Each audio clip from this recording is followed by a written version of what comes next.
ఇండియాలోనే #1 varicose veins hospital Avis vascular centre. నమస్కారం అమ్మా. నమస్తే తల్లి. అమ్మ, ఇంట్లో వంటగదిలో ఆడవారు చేసే కొన్ని తప్పుల వల్లనే దరిద్రం వస్తుంది అని అంటుంటారమ్మా. అది నిజమేనా అమ్మా? అసలు ఎటువంటి తప్పులు చేస్తే దరిద్రం అనేది వస్తుందమ్మా? ఎవరు తప్పులు చేసినా దరిద్రం వస్తుందమ్మా. అందులో ఇప్పుడు మీరు వంటగదిలో చేసేవారికి పరిమితం పెట్టి దానివల్ల మాత్రమే వస్తుందని కాదు, అది కూడా కారణం. చాలా తప్పులకి మనకి దరిద్రం వెంట వస్తుంది. అది ఆడవాళ్లే కదా, మగవాళ్ళు చేసినా, పిల్లలు చేసినా, పెద్దలు చేసినా, ఎవరు చేసినా కొన్ని పనులకి దరిద్రమే వస్తుంది. అంటే మీరు అందులో ఇంతమంది ఇన్ని చేసే దాంట్లో వంటింట్లో ఆడవాళ్ళు చేసేదని వంటింట్లో మగవాళ్ళు కూడా చేయొచ్చుగా. చేస్తూనే ఉంటారుగా ఈ రోజుల్లో, చెయ్యాలి కూడా. ఎందుకు అంటే వాళ్ళ పని అయినటువంటి సంపాదన ఆడవాళ్ళు చేస్తూ ఉన్నప్పుడు ఆడవాళ్ల పని అయినటువంటి వంట పనులు వీళ్ళు సాయం చేయొద్దా? చేయాలమ్మా. వాళ్ళ పని అయిన పూజ కూడా ఆడవాళ్లే చేస్తున్నప్పుడు పూజలోనో వంటలోనో మగవాళ్ళు సాయం చేయొద్దా? చెయ్యాలి కదా.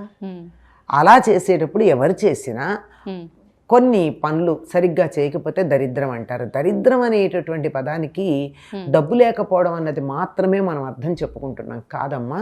ఏది లేకపోయినా దరిద్రమే. ఆరోగ్యం లేకపోవడం దరిద్రం, చదువు లేకపోవడం దరిద్రం, బుద్ధి లేకపోవడం దరిద్రం, తర్వాత సమయానికి వస్తువు అందుబాటులో లేకపోవడం దరిద్రం. బ్యాంకులో డబ్బు ఉంది కానీ మంచినీళ్ళు లేవు. ఎలాగా? బ్యాంకులో బోలెడు డబ్బు ఉంది, ట్యాప్ రాలేదు, కరెంట్ లేదు, వాన, బయటికి వెళ్ళే పరిస్థితి లేదు. దరిద్రం కదా. అవునమ్మా. ఇలాంటి రకరకాల దరిద్రాలన్నీ కూడా అనేక కారణాలుగా మనకు వస్తూ ఉంటాయి. అట్లాంటి వాటిల్లో వంటింట్లోంచి అన్ని వైపులకి వెళ్ళేవి ఏమిటి అంటే శారీరక మానసిక ఆరోగ్యాలు. మనం తినే ఆహారం ద్వారా శరీరానికి ఆరోగ్యం వస్తుంది. ఆహారం వండి వడ్డించి తినే పద్ధతి ద్వారా మానసిక ఆరోగ్యం వస్తుంది. వండేవాళ్ళు ఎందుకు వండాల్సి వచ్చింది, నా కర్మకాలి వండుతున్నాను, నన్ను వంట మనిషిలా చూస్తున్నారు అనుకుని ఇంట్లో వాళ్ళ మీద కోపంతో తిట్టుకుంటూ వంట చేసినట్టయితే మానసిక ఆరోగ్యం బాగుండదు తిన్నవాళ్ళది. వాళ్ళు బాగుండాలి, తిన్న వాళ్ళందరూ బాగుండాలంటే వాళ్ళు ఇష్టంగా తినాలనుకుంటూ మంచి భావనలతో చెయ్యండి. మంచి భావనలు కుదురుగా ఎక్కడుంటాయండి మనకి? అందుకని ఏదో దేవతా స్తుతులు చేసుకుంటూ వంట చేయమని చెప్పారు. కనుక వంటింట్లో మొట్టమొదట భావనలు బాగుండాలి, వాతావరణం బాగుండాలి. అంటే వంట చేసేటప్పుడు, పెట్టేటప్పుడు, తినేటప్పుడు కూడా మనసు చక్కగా కనుక్కున్నట్టయితే మనసుకు ఆరోగ్యం వస్తుంది. ఇక శరీరానికి సంబంధించి అయితే వంటలు శుచిగా లేకపోతే అనారోగ్యం రాదా? వస్తుందమ్మా. సరిగ్గా మూతలు పెట్టలేదు, బొద్దింకలో, ఎలుకలో, బల్లులో మూత దాని మీద వెళ్ళుంటాయి, అనారోగ్యం రాదా? వస్తుంది. తర్వాత ఉప్పు మీద మూత పెట్టలేదు, అంత నెగిటివ్ ఎనర్జీని అది ఉప్పు అట్రాక్ట్ చేస్తుంది కదా. ఉప్పుకున్న లక్షణం ఏమిటంటే నెగిటివ్ ఎనర్జీని అట్రాక్ట్ చేయడం.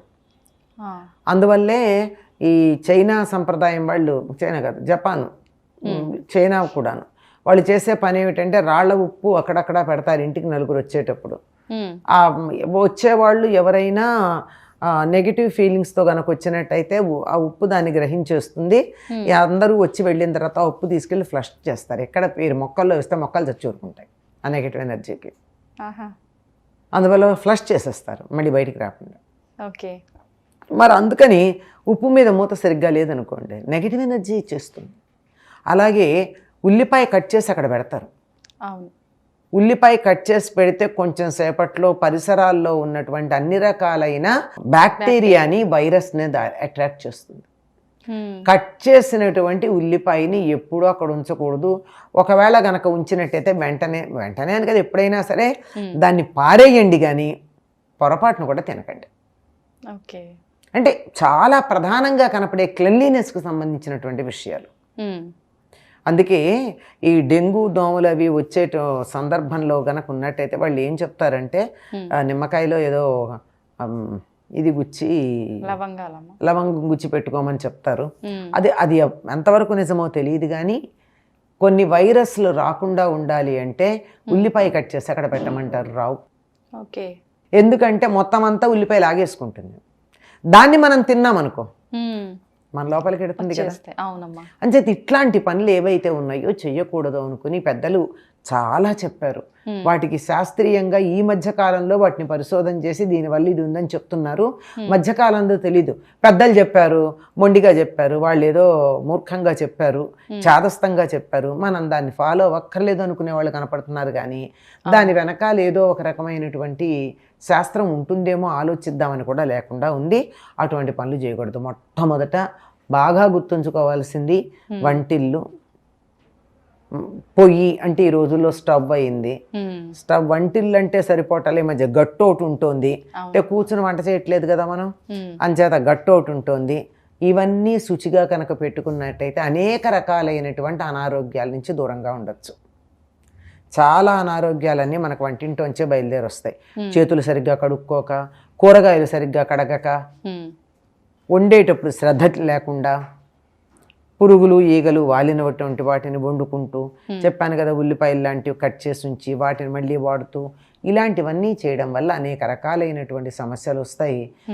ఇవన్నీ కూడా దరిద్రం అంటే ఇంకేంటమ్మా, అందరూ రోగంతో పడుంటే దరిద్రం కదా. అవునమ్మా. అందరూ తిట్టుకుంటూ కొట్టుకుంటూ ఉంటే దరిద్రం కదా. ఇలాంటి దరిద్రాలన్నీ వస్తాయి. అందుకని ఇంత లోతుగా ఆలోచించలేరు గనక అనారోగ్యం వస్తుంది. ఇవన్నీ చెప్తే మన బుర్రకి ఎక్కదు. నేను చాలా స్ట్రాంగ్, ఎవరికి వాళ్ళు ఐఎమ్ ద మెహదీ కదా, ఎవరికి నాకేమీ రాదనేటటువంటి నమ్మకం ఉంటుంది. అందుకని దరిద్రం అని ఒక మాట చెప్తే శుచిగా ఉంటారు అని అక్కడ ఉద్దేశం. అంతే. నీట్గా ఉండాలమ్మా వంటింట్లో. బల్లులు, పురుగులు, బొద్దింకలు, ఎలుకలు తిరగకుండా ఉండేట్టు చూసుకోవాలి. దానికి సంబంధించిన ఏర్పాట్లు అందరికీ తెలుసు. అవునమ్మా. పప్పుల డబ్బాల మీద మూతలు గట్టిగా పెట్టుకోవాలి, అంతే కదా. అవునమ్మా. దేని మీద పెట్టకూడదు. చెత్త చేరినట్టయితే ఆహా మమ్మల్ని పిలిచారు, మాకు శుభలేఖ ఇచ్చారు అని చెప్పి వచ్చేసి కూర్చుంటాయి. చీకటిగా ఉంటే బొద్దింకలు. అందువల్ల దాని నుంచి దూరంగా ఉండడమే మంచిది. కనుక సగం దరిద్రాలు అక్కడే బయలుదేరుతున్నాయి. అందువల్ల వాటిని నీట్గా ఉంచుకోండి. చాలా డ్రాయింగ్ రూమ్ చాలా బాగా పెట్టుకుంటారు. అవును. బెడ్రూమ్స్ కూడా చాలా బాగా పెట్టుకుంటారు. అసలు కథంతా పెడుతుంది అక్కడ కిచెన్లో, బ్యాక్ యార్డ్ చూడండి మనిషి యొక్క వ్యక్తిత్వం తెలుస్తుంది అని చెప్తారు. అలాగే కిచెన్ చూడండి తెలుస్తుందని. అలాగే ఇంకోటి కూడా చెప్తారు, టాయిలెట్స్ చూడండి అని. అవి ఎంత నీట్గా ఉన్నాయని దాన్ని బట్టి ఆ ఇంట్లో వాళ్ళ యొక్క హైజీన్ ఏమిటో మనకు అర్థమవుతూ ఉంటుంది. అందువల్ల వంటిల్లు నీట్గా ఉంటేనే ఆరోగ్యం, లేకపోతే బాగుండదు. అయితే ఇటువంటి చిన్న చిన్న జాగ్రత్తలు పాటిస్తే ఖచ్చితంగా మనం ఈ సమస్యల నుంచి కొంత చాలా వరకు అమ్మా. ఎప్పుడైతే బూజులు ఉండవో దోమలు ఉండవు, దోమలు ఉండకపోతే బల్లులు ఉండవు. బల్లులు పోగొట్టుకోవడానికి మార్గం ఏవో చెప్తారు, అవన్నీ వేరే, అవన్నీ చెయ్యండి కాదంటల్లా. అసలు బల్లి ఇంట్లో ఎందుకు వస్తుందో ఆలోచించండి. దానికి ఆహారం ఉంటే వస్తుంది, ఆహారం లేకుండా చేయండి. దాన్ని చంపద్దు, దానికి ఆహారం లేకుండా చేయండి. ఓకే. అంటే బూజులు లేకుండా చూడండి. ఈగలు, దోమలు, నుసుమలు ఇలాంటివి చాలా కష్టపడుతుంది. అది బలంగా ఉండదు, ఆహారం దొరికే చోటుకు పరిగెడుతుంది. ఇవన్నీ దరిద్రం అని ఒక పదాన్న దాని వెనకాల చాలా విశేషాలు ఉన్నాయి. ఇప్పటికే 1-2 స్థాళీపులాక న్యాయం అంటామే, అట్లా 1-2 అలా చూపించాం. కానీ కొన్ని వందలు ఉన్నాయి.